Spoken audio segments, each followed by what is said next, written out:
اس کے پاس جا کر کہنے لگا کہ بھائی میں تنگ دست ہوں، مسافر ہوں، بڑا پریشان ہوں، اللہ نے تمہیں مال دیا ہے، تم مجھے اس میں سے ایک اونٹ دے دو تاکہ میں اپنا سفر آسانی سے طے کر سکوں۔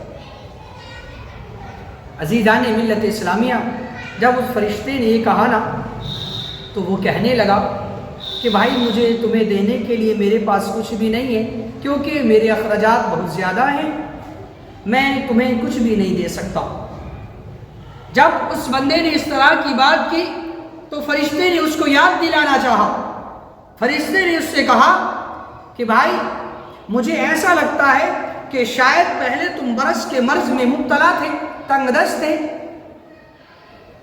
تو وہ جھوٹ بولنے لگا، کہنے لگا نہیں نہیں، ایسا تو کچھ بھی نہیں ہے، برس کے مرض میں تو مبتلا نہیں تھا، تم ہوگے برس کے مرض میں مبتلا، تمہارا باپ ہوگا کوڑی کا مریض، یہ تو میرے آبا و اجداد سے چلا آ رہا ہے۔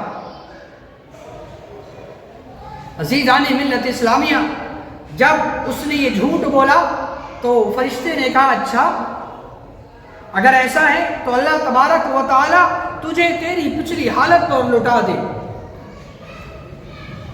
اتنا کہا اور وہاں سے چلا گیا۔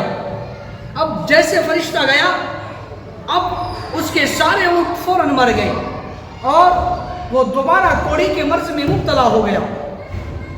اب وہ کہنے لگا یار فقیر کو ڈھونڈو، فقیر کدھر چلا گیا؟ لیکن وہ کوئی دنیا کا فقیر تھوڑا ہی تھا، وہ تو اللہ کا ایک فرشتہ تھا۔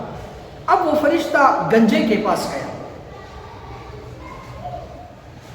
عزیزان ملت اسلامیہ، وہ فرشتہ گنجے کے پاس جا کر بھی اس نے اسی طرح کا سوال کیا کہ بھائی میں تنگ دست ہوں، مسافر ہوں، مجھے سفر کے لیے ایک جانور کی ضرورت ہے، اللہ نے آپ کو اتنا دیا ہے، آپ مجھے اس میں سے ایک گائے دے دیں تاکہ میں یہ گائے بیچ کر بآسانی سفر طے کر سکوں۔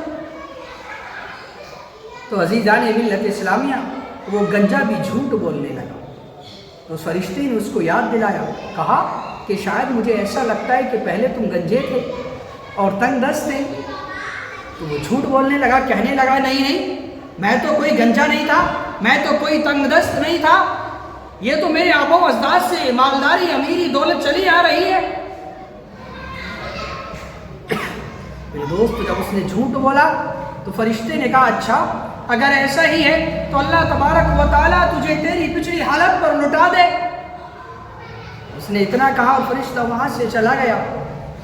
تو اب اس گنجے کی گنج دوبارہ تشریف لے آئی اور اس کی ساری گائیں مر گئیں۔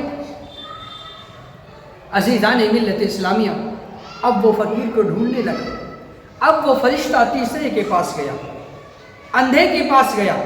اندھے کے پاس جا کر کہنے لگا کہ بھائی میں تنگ دست ہوں، مسافر ہوں اور مجھے سفر کے لیے جانور کی ضرورت ہے تاکہ میں بیچ کے اور اپنا سفر بآسانی طے کر سکوں۔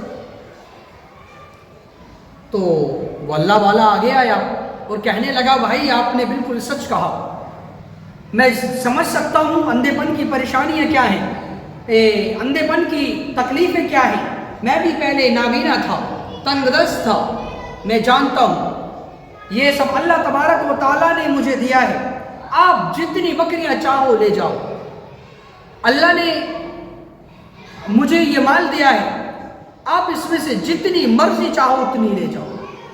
جب اس نابینا نے اس طرح کی بات کی نا تو فرشتے نے اپنے آپ کو وہاں پر اس پر ظاہر کر دیا اور کہا کہ بھائی میں کوئی دنیاوی انسان نہیں ہوں، میں تو ایک فرشتہ ہوں جو اللہ تبارک و تعالیٰ کی طرف سے تمہارا امتحان لینے کے لیے آیا تھا، تمہاری آزمائش کے لیے آیا تھا۔ تم امتحان میں کامیاب ہو گئے اور تمہارے وہ دونوں دوست امتحان میں فیل ہو گئے، ناکام ہو گئے۔ دیکھیے عزیزان ملت اسلامیہ، ہمیں ان واقعات سے سبق سیکھنا ہے۔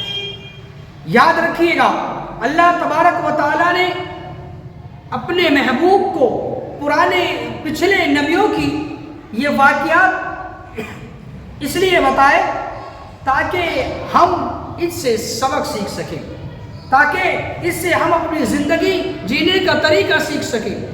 تو ہمیں اس واقعات کے اندر پہلے سبق یہ ملتا ہے کہ ہمیں جھوٹ نہیں بولنا ہے۔ انہوں نے جھوٹ بولا کہ نہیں نہیں ایسا کچھ نہیں ہے، یہ تو ہمارے آبا و اجداد سے دولت چلی آ رہی ہے۔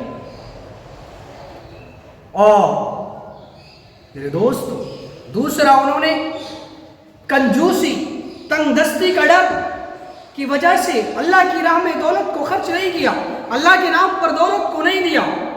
ہمیں ان واقعات سے سبق سیکھنا ہے، ہمیں کبھی بھی زندگی میں جھوٹ نہیں بولنا ہے، ہمیں زندگی میں کبھی بھی اگر کوئی اللہ کی راہ پر مانگے، اللہ کے نام پر مانگے تو دولت کو کھل کے خرچ کرنا ہے۔ اللہ تبارک و تعالی ہمیں کہنے سننے سے زیادہ عمل کرنے کی توفیق عطا فرمائے۔